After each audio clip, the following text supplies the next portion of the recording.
Following a full day of chanting, singing, and frenzied dancing by painted figures in animal suits, the execution took place at twilight.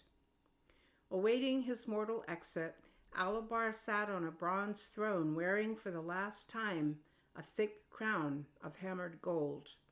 In his lap he held the sacred turtle shell. The shell and crown rivaled the Egyptian looking glass in the hierarchy of the city's treasure trove.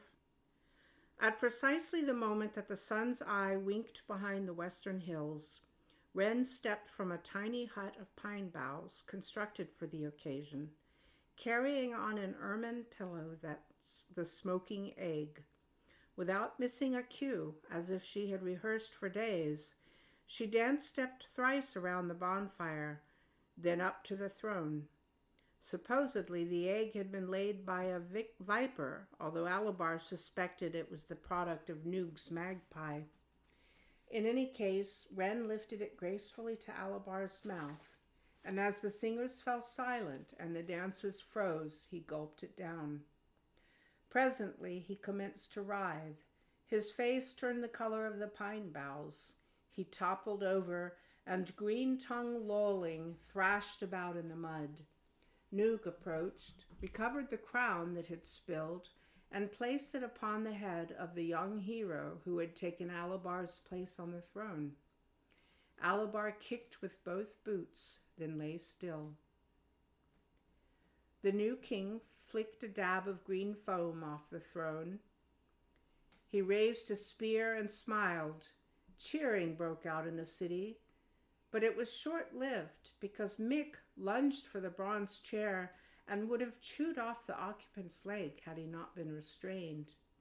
No sooner was the hound muzzled than a new snarling began.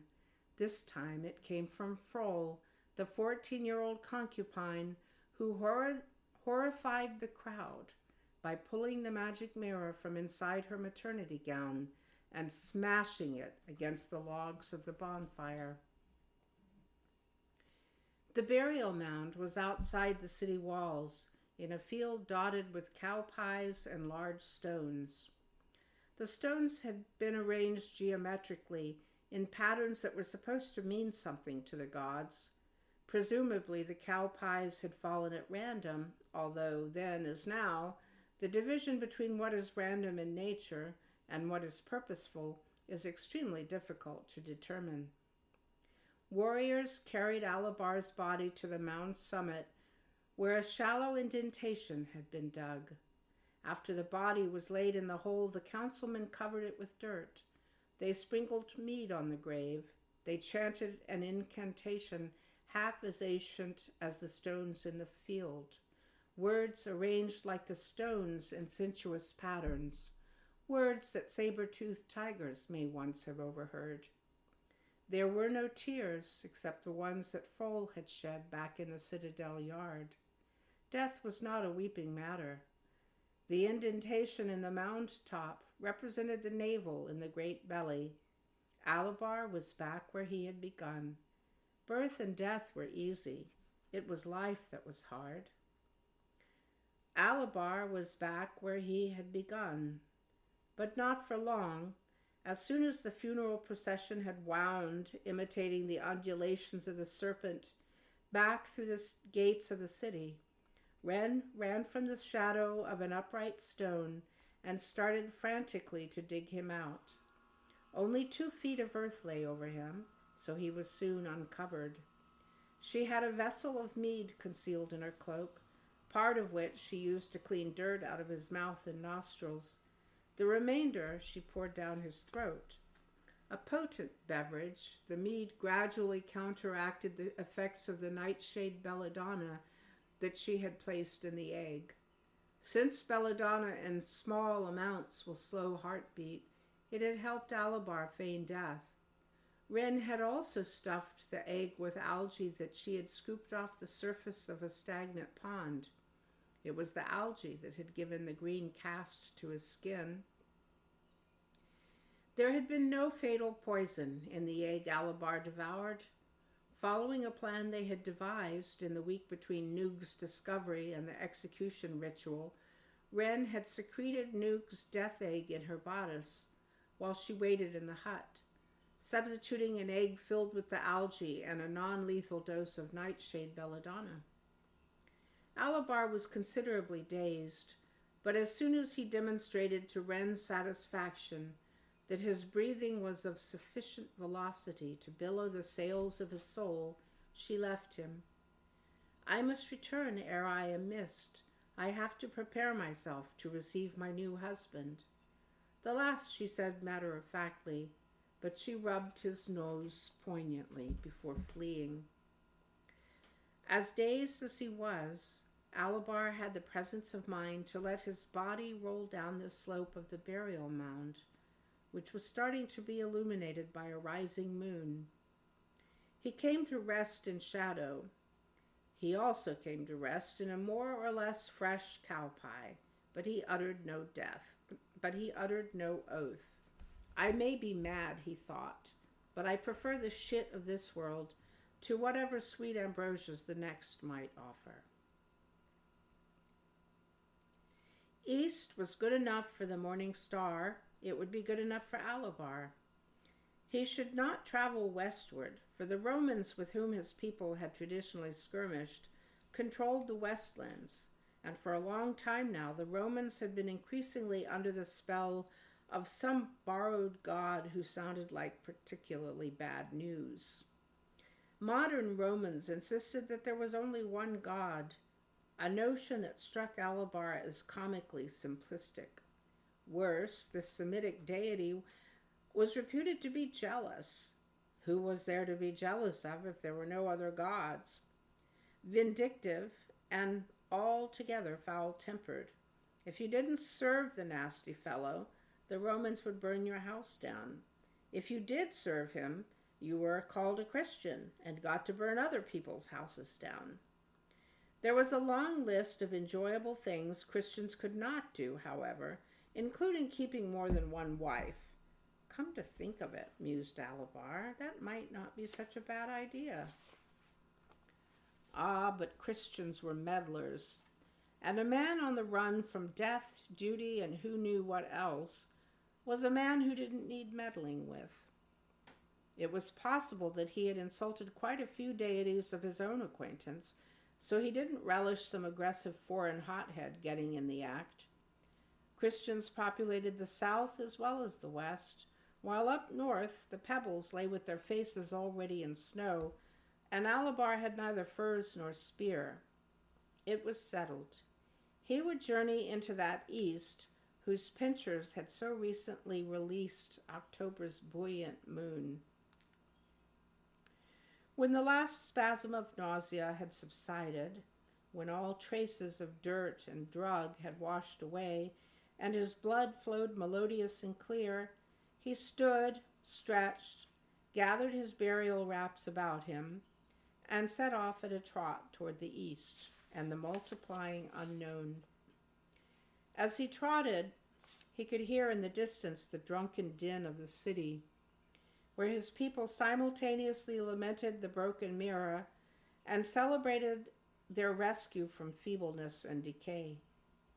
Then he turned upwind, and the night was suddenly quiet. He paused to look back. The red glow of torches and bonfires caused the city to resemble a miniature sun a-setting. Let it set, he thought. A fresh one will rise in the east.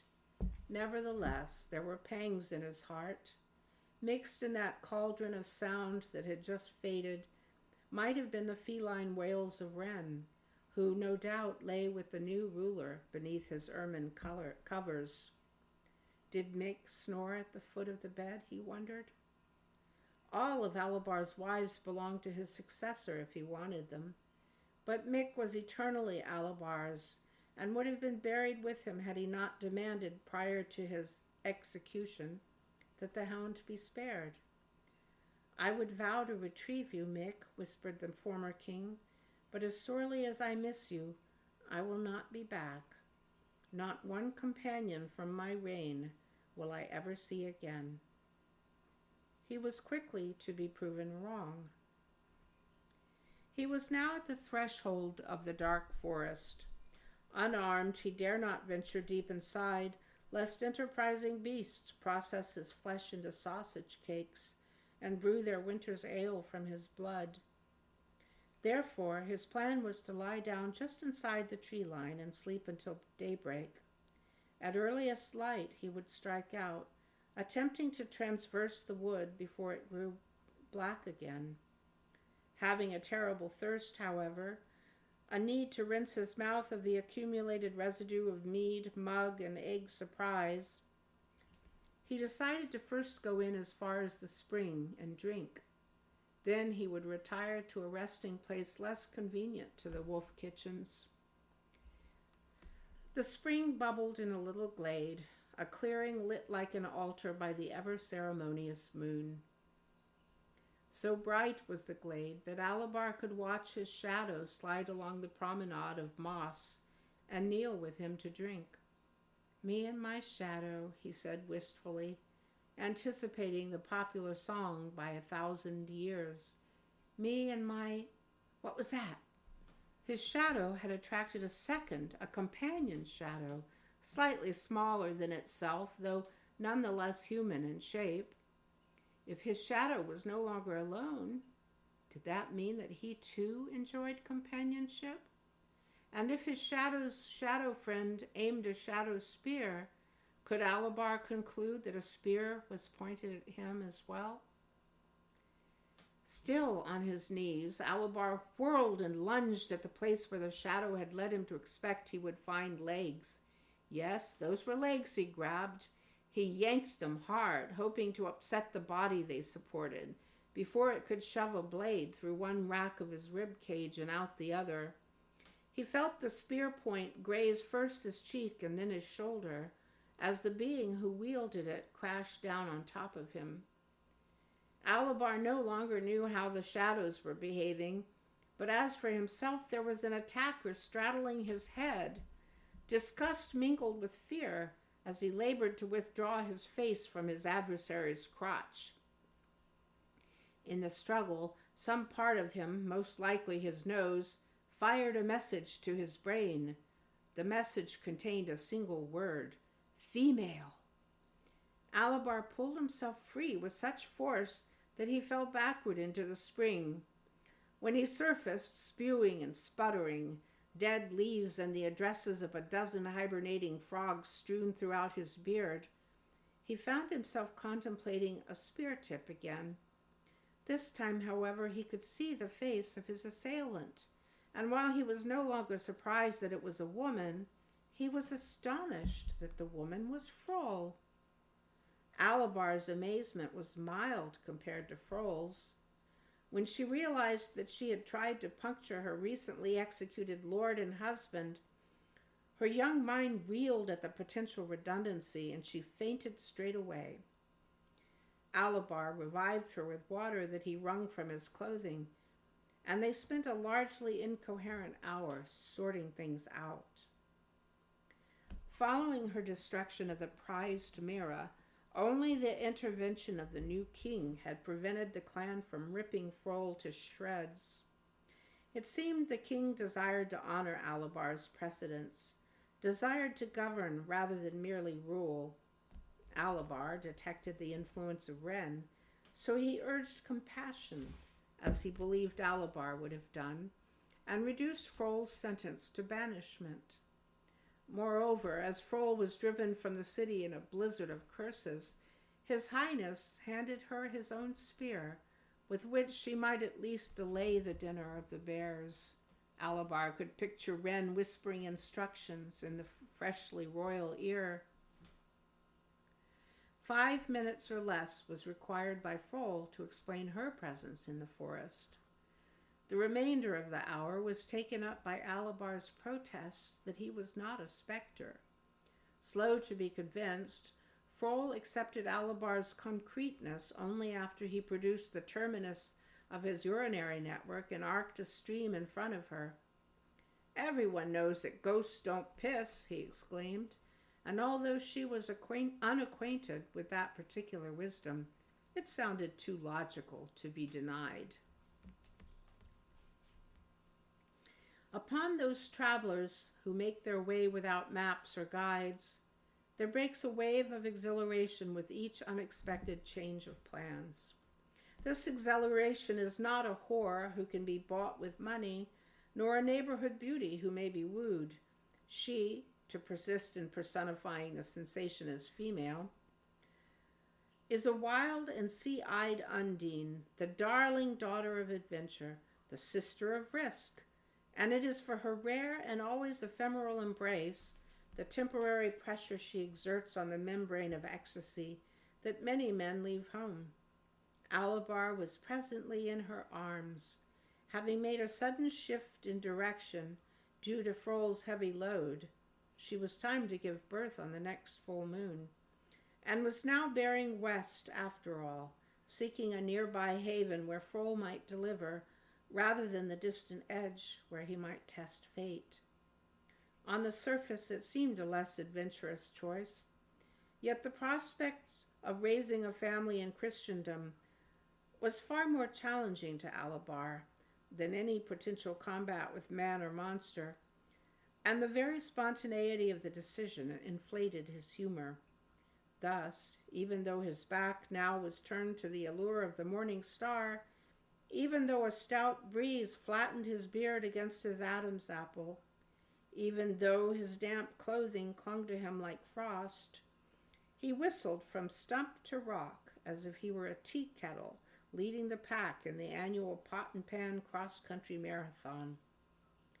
3 days later, still whistling, pulling a stumble-footed foal along, he entered the village of Elfric. Abruptly, the whistling stopped. Elfric was a huddle of hovels, an ugly little settlement of thatch and mud, in which dwelt the peasants who farmed the manor of Lord Elfric, whose imposing manor house loomed over the village, although it stood a quarter-mile away. Alabar's blue eyes scrutinized the rude peasant houses and the peasants themselves, bent and beat from a crowded calendar of toil. He examined the granite turrets of the manor house, surveyed the surrounding fields and woods.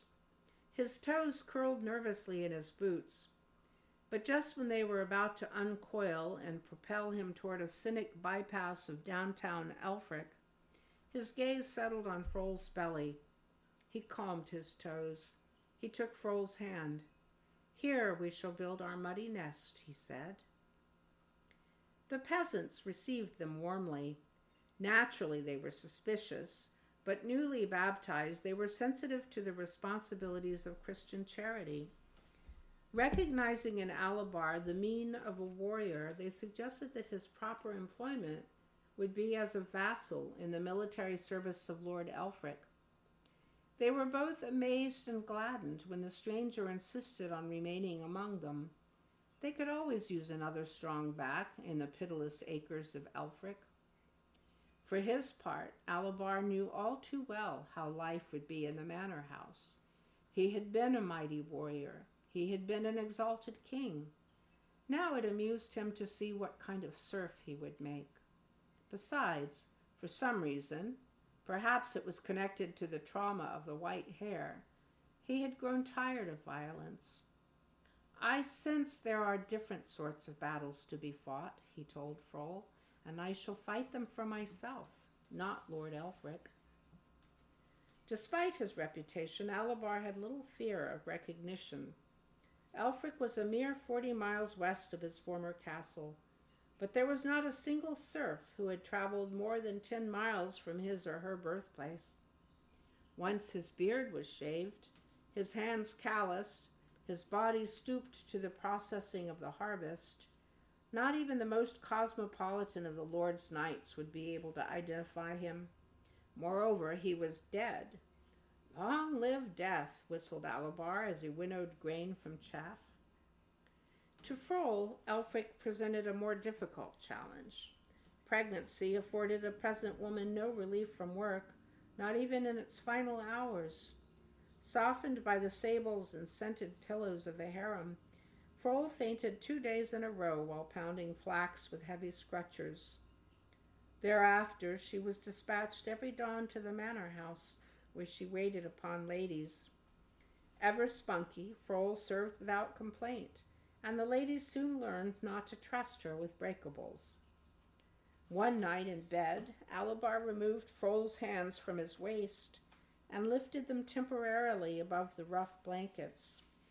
Examining her stubby fingers, he said, "Here is where glassware comes to die." They fell asleep, smiling. It is to erase the fixed smiles of sleeping couples that Satan trained roosters to crow at 5 in the morning. Among the observations made by Alabar during his first weeks as a citizen of Elfric were these. 1.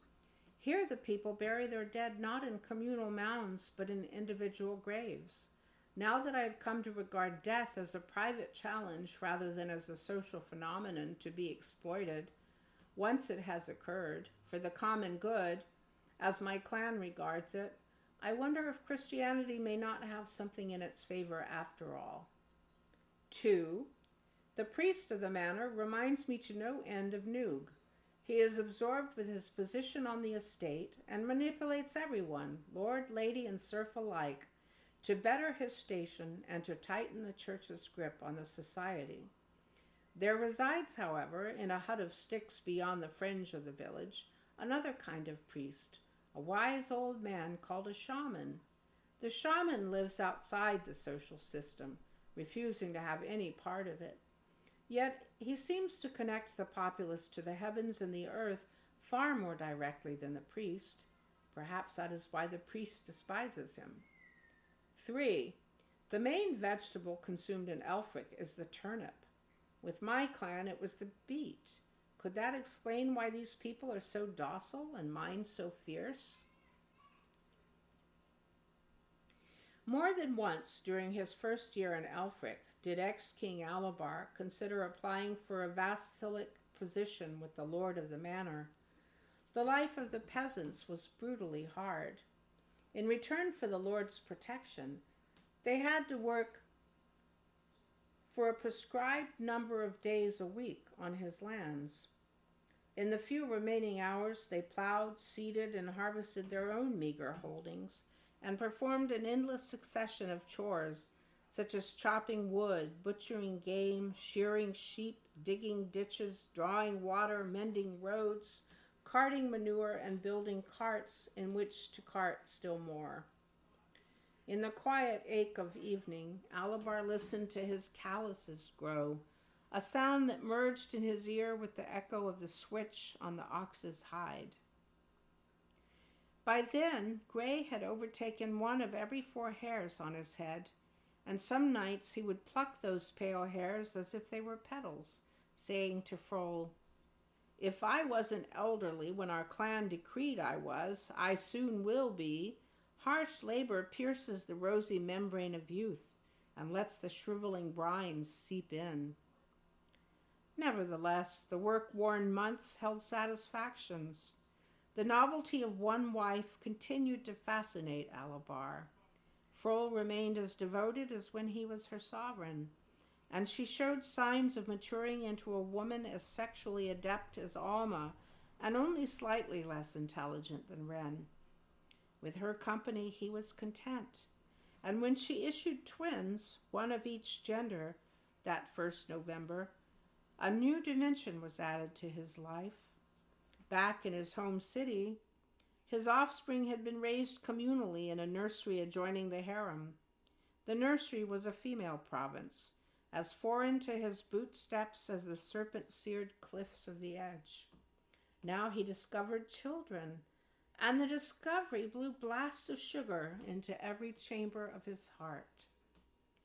When Alabar had enough energy, he catalogued his experiences and observations and tried to profit from them. To what end, he could not say. Because Christianity emphasized the value of the individual, in the Roman scheme, every person had his or her place. In the frame of mind in which he'd been since first he was violated by the hare, this concept appealed to him, providing food for mental mastication. The peasants were a dull lot, by and large. but they had exhibited extraordinary kindness in helping a stranger set up housekeeping in a flea-bitten cottage with a dirt floor. Their friendliness increased after first Frohl, out of conviction, and then Alabar, as a strategic maneuver, agreed to be baptized in the name of their exclusive god. However, certain activities were conducted in the village from which Alabar and his family were barred. These activities seemed to be social in nature, generally merry, and coincided with seasonal observances. The traditional winter festival, which among Alabar's folk as well as many other Europeans was celebrated during the 12 days that separated the end of the lunar year, 353 days long, from the end of the longer solar year, 365 days, and whose purpose it was to equalize the two different celestial years, had been appropriated by the Christians and transformed into a religious holiday called Christmas. As far as Alabar could determine, Christmas was the same winter festival of yore, except that the profound emotionalism annually precipitated by moon-sun influences, the priest here attributed to the natal anniversary of Christ, a Semitic man-god whose exact relationship to the one God Alabar could never quite get straight. On their first Christmas day in Elfric, Frohl and Alabar were obliged to spend the entire morning in church, listening to sermons and hymns in a language they could barely understand. Later in the day, they tramped through the snow to the manor house, where the Lord served up a mammoth meal for all his serfs. At dusk, Frohl and Alabar returned to their cottage to sleep off the food and drink. But long after their candles had been extinguished, lights flickered in the homes of others, as well as in the community lodge, from which laughter and song poured most of the night. The songs that Alabar overheard were most unlike hymns, and the whoops and guffaws that mixed in the clear frosty air were most unlike prayers, although for his part, Alabar deemed them every bit as godly. The revelry continued nightly until the 6th day of January, the termination of the 12th day lost or supplementary month.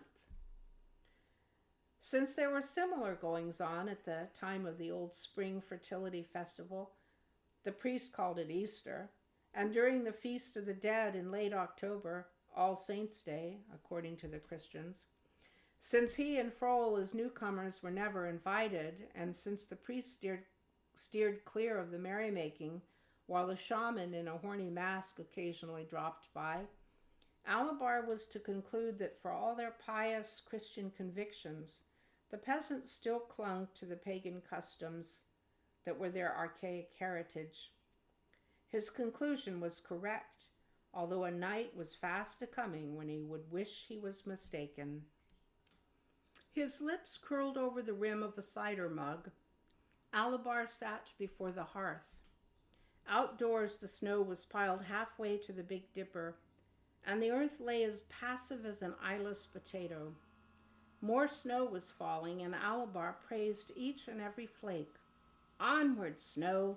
The subdued landscape awaits your crystal victory.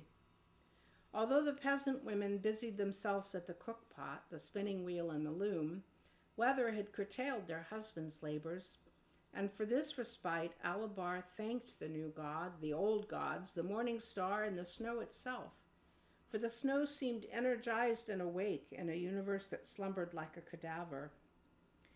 In front of the crackling fire, Alabar dandled his babies on his knees, and at last gave full attention to his lot. How he welcomed this opportunity for uninterrupted thought. Externally and internally, his life had changed dramatically since that silver hair had flagged him down. And though the next day was Christmas, it was not upon the pigs roasting in Lord Elfric's ovens, nor the epiphanies marinating in the prayer book of the priest that he dwelt, but upon his path from kingship to peasantry, and upon what future twists that road might take. A life in progress, a thing to behold. So lost in reverie was he that when there came a loud banging at the door, he let both his mug and his infants drop to the hearth, The mug rolled into the flames, but the twins, having slightly less rounded contours, stayed where they fell.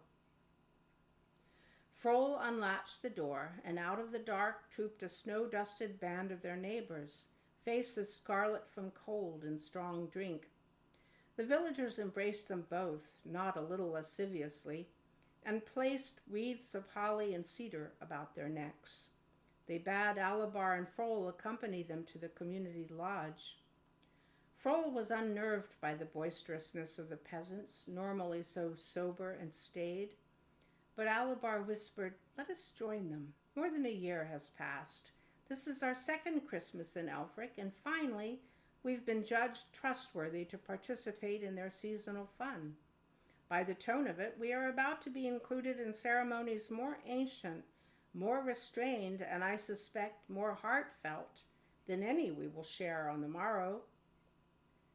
The entrance to the hall was decorated to resemble the face of a beast, eyes bulging and burning, lanterns inside goatskins, teeth of thin wooden slats. They entered through the mouth of the creature, walking over blood-drenched hides that represented the great animal's tongue and constituted perhaps the original red carpet. Inside, the low rafter beams were luxuriously festooned with coniferous boughs, holly, and running cedar, although damp logs smoldering in the fireplace had smoked up the place to the extent that details of the greenery were barely discernible. It didn't matter, for there could be no mistaking the kegs of cider that rose majestically in the smoke. Frol and Alabar let their cups be filled repeatedly, though in fact most of the liquid was speedily sloshed out by the jostling of fellow citizens as they coaxed the newcomers to join with them in bawdy songs. Frol strained to learn each lyrical indecency, but Alabar simply sang over and over again the only song he knew or had ever known, an epic about battles that were fought long ago, back before the morning star impregnated the she-bear who gave birth to beets. String and wind instruments were being played inexpertly. Soon dancing commenced. Assisted by the chemistry of the cider, Alabar and Frol relaxed and slipped into the noisy spirit of things. Frol danced with every clodhopper who asked, while Alabar munched sausages and black puddings and played at dice and cards. Shortly before midnight, as if by signal, the singing, dancing, and games suddenly stopped. Thinking the party over, Alabar and Frol made to gather their wraps and sleeping babies and go home. But they were told that if they left, they would miss the highlight of the season. At that moment, two peasant women, decked out in their finest embroidery, emerged from the greenery that was piled behind the cider kegs. They were carrying a board upon which was balanced a many-layered cake. A table had been moved into the center of the lodge, and upon it the cake was set. The way the men moved in to surround the cake, you would have thought a naked maiden was about to jump out of it. But that particular advancement in the baker's art was 9 or 10 centuries away. One of the women took a knife from her fancy apron and began to slice the confection. When it was divided to her satisfaction, the other wife served. One piece at a time was passed out, to men only. When all the males, including Alabar, had been served, they began to eat their slices, chewing very slowly, watching carefully, all the while the chew motions of their companions, the slow muscular rise and fall of jaws. Except for the soft chewing, the hall had grown as silent as the gills of a fossil. The cake was so moist and sweet that Alabar would have been inclined to compliment the chefs, would not the faintest tribute have resounded in the still of the lodge like a falling tree. When he bit into something small and hard, as something that sent a shock of pure hot pain vibrating along the length of a neural wire, he dared not cry out, because if a compliment must be suppressed, then doubly so a complaint. Not wishing to hurt the feelings of the bakers, Alabar removed the object from his mouth as inconspicuously as possible, a gesture doomed to failure. for every smoke-reddened eye in the room was upon him. Upon examination, the object proved to be easily identifiable, and for all the temporary distress it caused his molar, rather unobjectionable. Since everyone was looking anyway, Alabar, somewhat colored by embarrassment, held it aloft for them to see. "Just a bean," he said shyly. Before the word was fully spoken, a huge roar went up in the lodge. "The bean! The bean! The bean! The bean!" they cried, men and women together.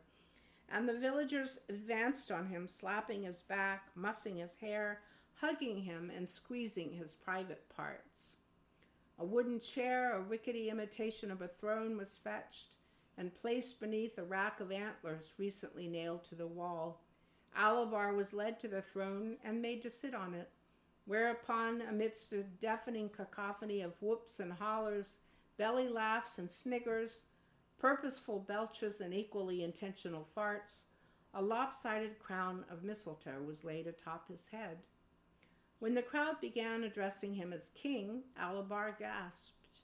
His heart swung off its pendulum, and his blue eyes stiffened like the ponds of December in a bowel-loosening, knee-locking, cider-evaporating attack of déjà vu. "Viva Faberum Rex!" he seemed to hear them shout, as if through curtains of snow and cake. "Viva Faberum Rex! Long live the King of the Bean!"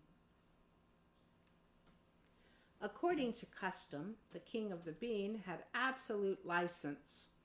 For 12 days following his chance selection, he reigned supreme, ordering his fellows about and indulging his passions. He was allowed to wallow in every pleasure, however sinful. No door or bed was barred to him. At any hour, he might enter another's house to eat and drink his fill. If he wanted a neighbor's wife, she was his.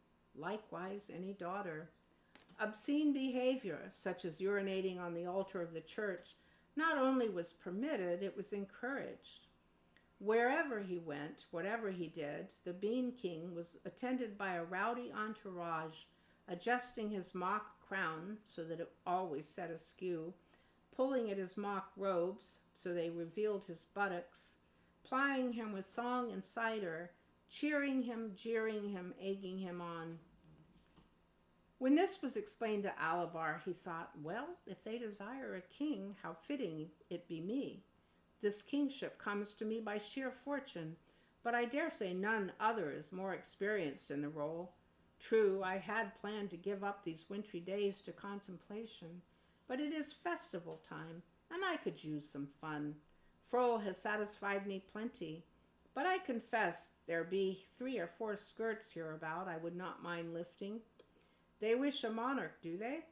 Little do they realize that their being and its vegetable wisdom has selected the one man suited for the job. Ha ha. Then the peasants explained to him the rest of the custom. At the end of his 12-day rule, on the day of the Epiphany, the usual restraints of law and morality were abruptly restored. Still wearing his crooked crown, the King of the Bean was led to a certain meadow outside the village, where his throat was cut.